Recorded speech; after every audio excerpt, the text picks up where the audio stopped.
भाग एक। रहस्यमयी गांव कल्लू का पुरवा। उत्तर प्रदेश के एक कोने में बसा था एक छोटा सा गांव कल्लू का पुरवा। यह गांव दूर दराज खेतों और जंगलों से घिरा हुआ था। वहां तक पहुंचने वाली सड़क टूटी फूटी थी और अक्सर लोग उस रास्ते पर जाने से कतराते थे। कहते थे कि इस गांव में छलावा रहता है, एक ऐसी आत्मा जो इंसान का रूप धारण करके लोगों को मार डालती है। गांव के बुजुर्ग बताते थे कि 50 साल पहले एक औरत, जिसे सब चंद्रा के नाम से जानते थे, अपने प्रेमी के धोखे की वजह से गांव के कुएं में कूदकर मर गई थी। मरने से पहले उसने शपथ ली थी, जो भी झूठा प्रेमी होगा उसे मैं उसके सच्चे रूप में नहीं मरने दूंगी। उसी दिन से गांव में अजीब घटनाएं शुरू हुईं। भाग 2। शहर से गांव की ओर 2023 की गर्मियों में अनुज, एक युवा पत्रकार जो सच्ची और अनसुलझी कहानियां खोजता था, इस गांव के बारे में जानता है। उसे कल्लू का पुरवा के रहस्यों पर डॉक्यूमेंट्री बनानी थी। उसके साथ 2 दोस्त थे, रिया और विवेक।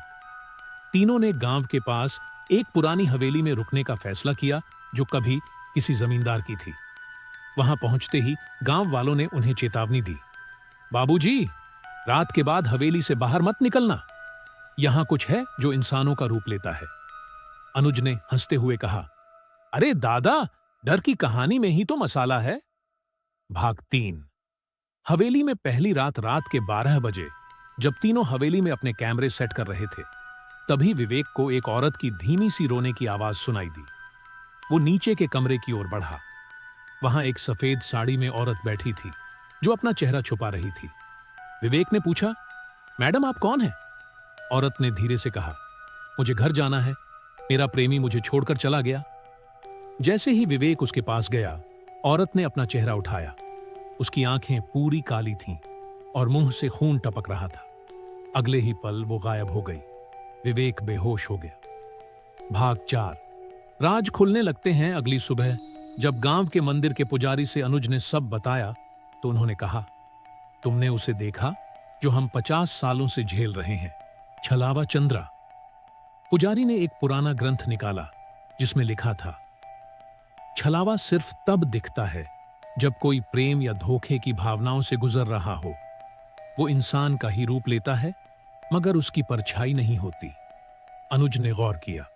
रात में उन्होंने उस औरत की परछाई नहीं देखी थी। भाग 5।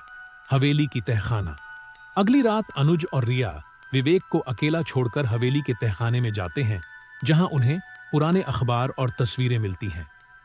तस्वीरों में गांव के कई युवा लड़के थे जो एक एक करके गायब हो गए थे। उन सभी के मरने की तारीख पूर्णिमा की रात थी और आज भी पूर्णिमा थी। इसी दौरान ऊपर कमरे में विवेक की आंखें खुलती हैं, मगर वो अब विवेक नहीं। भाग 7। असली विवेक और अंतहीन भ्रम। अनुज अगले दिन गांव के जंगल में रिया को ढूंढते हुए पहुंचता है और वहां उसे असली विवेक मिलता है, जंजीरों से बंधा हुआ। मैं असली विवेक हूं, जो हवेली में था वो नहीं। अनुज की समझ में आया, छलावा लोगों का रूप लेकर उन्हें फंसा देता है और असली को कहीं और बंद कर देता है। भाग 8। चंद्रा की सच्चाई। गांव के पुराने दस्तावेजों में अनुज को पता चला कि चंद्रा के प्रेमी ने सिर्फ उसे धोखा ही नहीं दिया था, बल्कि उसे हवेली में बंद कर मार दिया था और लाश को कुएं में फेंक दिया था। अब चंद्रा की आत्मा हवेली में बंद है और उसका सिर्फ एक मकसद है, हर उस इंसान को सजा देना जो झूठा हो या उसके जैसे दिखे। भाग 9। आखिरी प्रयास। अनुज ने फैसला किया कि वह चंद्रा की आत्मा से बात करेगा। पूर्णिमा की अगली रात वो हवेली में अकेला गया। एक दर्पण में उसने चंद्रा को बुलाया और उससे कहा, तेरे साथ जो हुआ वो गलत था, मगर तू निर्दोषों को क्यों मार रही है? चंद्रा की आत्मा कुछ देर चुप रही, फिर फूट फूट कर रोने लगी। मुझे बस शांति चाहिए, मुझे अब और कोई छल नहीं चाहिए। अनुज ने उसी कुएं में चंद्रा की अस्थियां ढूंढकर मंदिर में विसर्जित की। भाग 10। क्या ये अंत है? गांव में धीरे धीरे सब कुछ सामान्य होने लगा। अनुज ने अपनी डॉक्यूमेंट्री पूरी की, जिसका टाइटल था छलावा। वो जो दिखता है वो होता नहीं। मगर आखिरी सीन में जब अनुज अपने कैमरे की रिकॉर्डिंग देखता है तो एक पल को उसकी अपनी परछाई गायब हो जाती है। क्या छलावा अब उसमें समा गया है?